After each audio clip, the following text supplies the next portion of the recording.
and welcome back to Voyage of a Time Wanderer. Today I am here to do a New Year's long weekend Friday reads.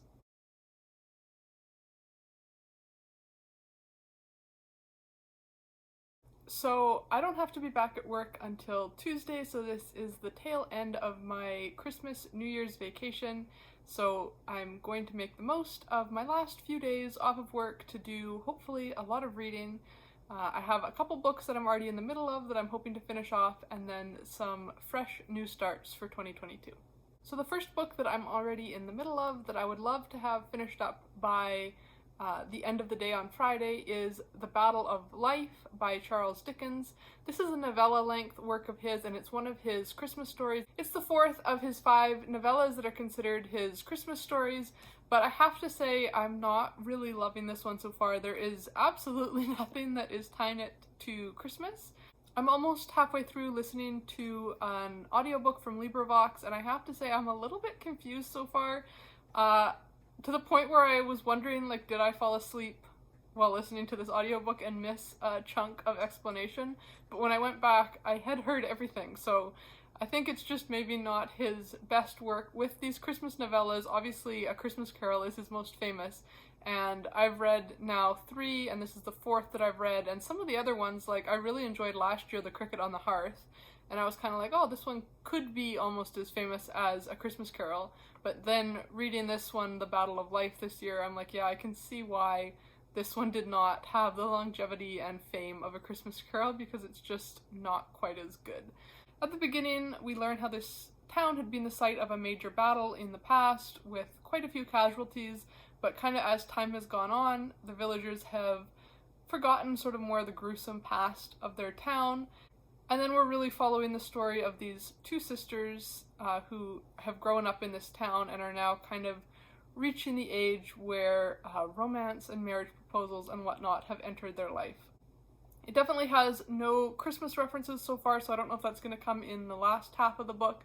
His other 3 Christmas novellas that I've read, while they aren't as Christmassy as A Christmas Carol, they still were set during the Christmas season and had a few little references and nods to make you know that it was taking place during this time of year.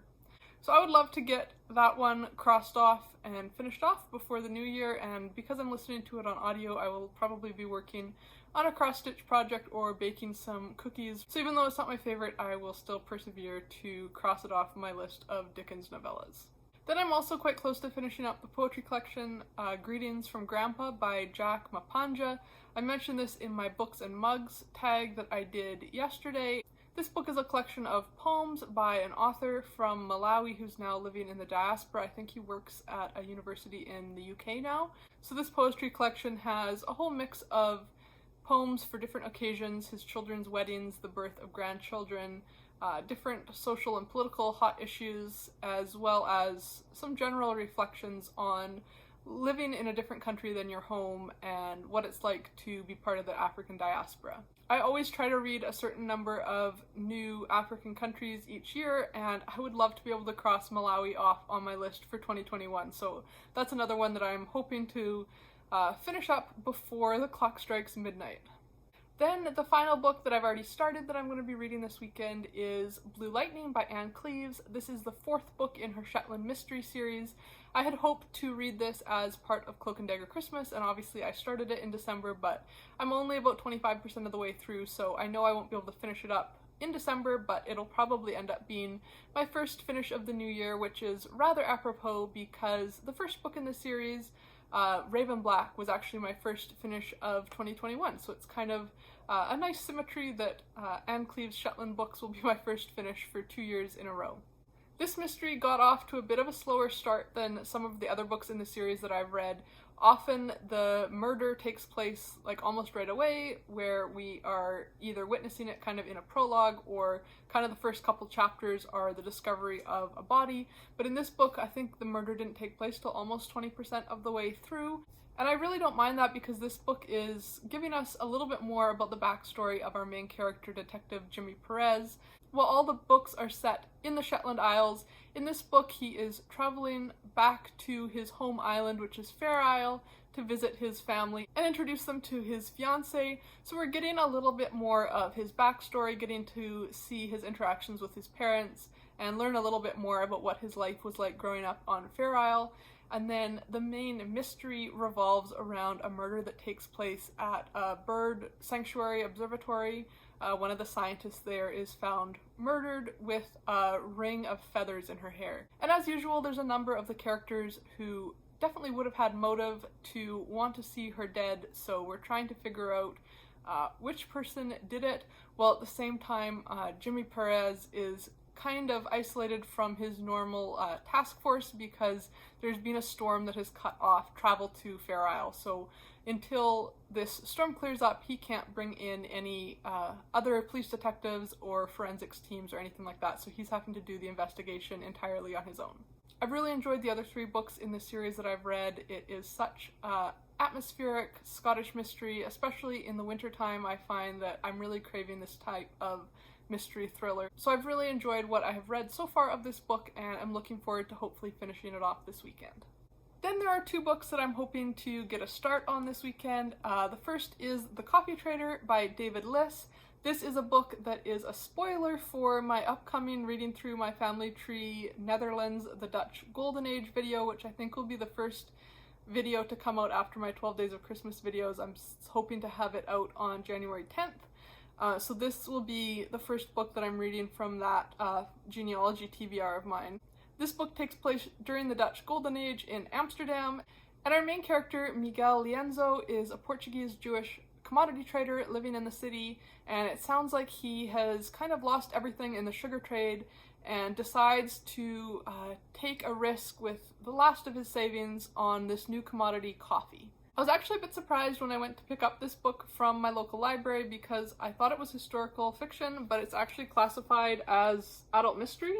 So I'm not sure what the mystery or thriller element is to this. The flap doesn't really indicate that there is a mystery element to it besides saying that it's a richly suspenseful novel, and Amsterdam in 1659 is a mysterious world of trade populated by schemers and rogues where deception rules the day. With humor, imagination, and mystery, David Liss depicts a world of subterfuge, danger, and repressed longing where religious and cultural traditions clash with the demands of a new and exciting way of doing business. Readers of historical suspense will be up all night with this beguiling novel. So it definitely sounds like there is some sort of mystery element to this, which I think I'm going to really enjoy. The Dutch Golden Age is one of my very favorite historical time periods to read about, and this was actually recommended to me by a cousin. So I'm super curious to dive back into the world of Dutch commodity traders during the Golden Age and find out what the mystery is at the heart of this novel. And then finally, I'm hoping to start a book that I know I've talked about forever. As soon as I finish The Battle of Life, I will be without an audiobook, and I feel bereft without an audiobook going. I had actually signed up for a free trial for Audible because the book for Kate Howe's Patreon book club in December, The Christmas Hirelings, had audio narration by Richard Armitage that was exclusive to Audible. So I thought I would download the free trial so that I could listen to that version of The Christmas Hirelings. And then I had my 2 intro credits as part of my free trial. I spent one of them on The Church of Spies, which was a nonfiction book that I finished up and will be featured on my favorite nonfiction of 2021, another spoiler. And my other credit I spent on Rebecca by Daphne du Maurier.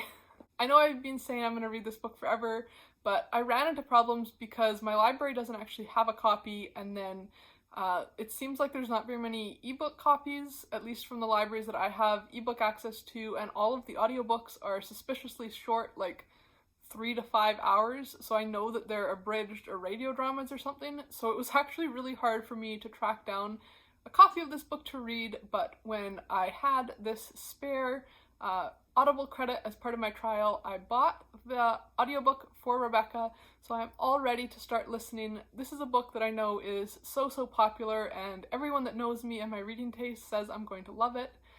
It's a book that I've been putting off for far too long, and I'm so excited to have it be my first audiobook for 2022. I have been religiously avoiding spoilers for this book, so I don't actually know a ton about it. I just trust the people that have recommended it to me so many times. I know we are dealing with a young woman who I believe is newly married or in a dating relationship with this man who has kind of a mysterious past wife. And as she visits his house and moves in and kind of starts her life together with him, she is haunted, I don't know if figuratively or literally, by the ghosts of his past. At least that's what I think it's about. If I'm wrong, don't correct me, because I've come so far without spoilers and I'm so close to reading it for myself and then finally being able to watch some of the many movie recommendations that I've heard are really, really good. So those are the books that I'm hoping to get to this long weekend. If you have some time off for New Year's, I hope you have some wonderful reading time and are able to jump into some great new reads in 2022. Thanks for watching, and until next time, enjoy wandering through the pages of a good book.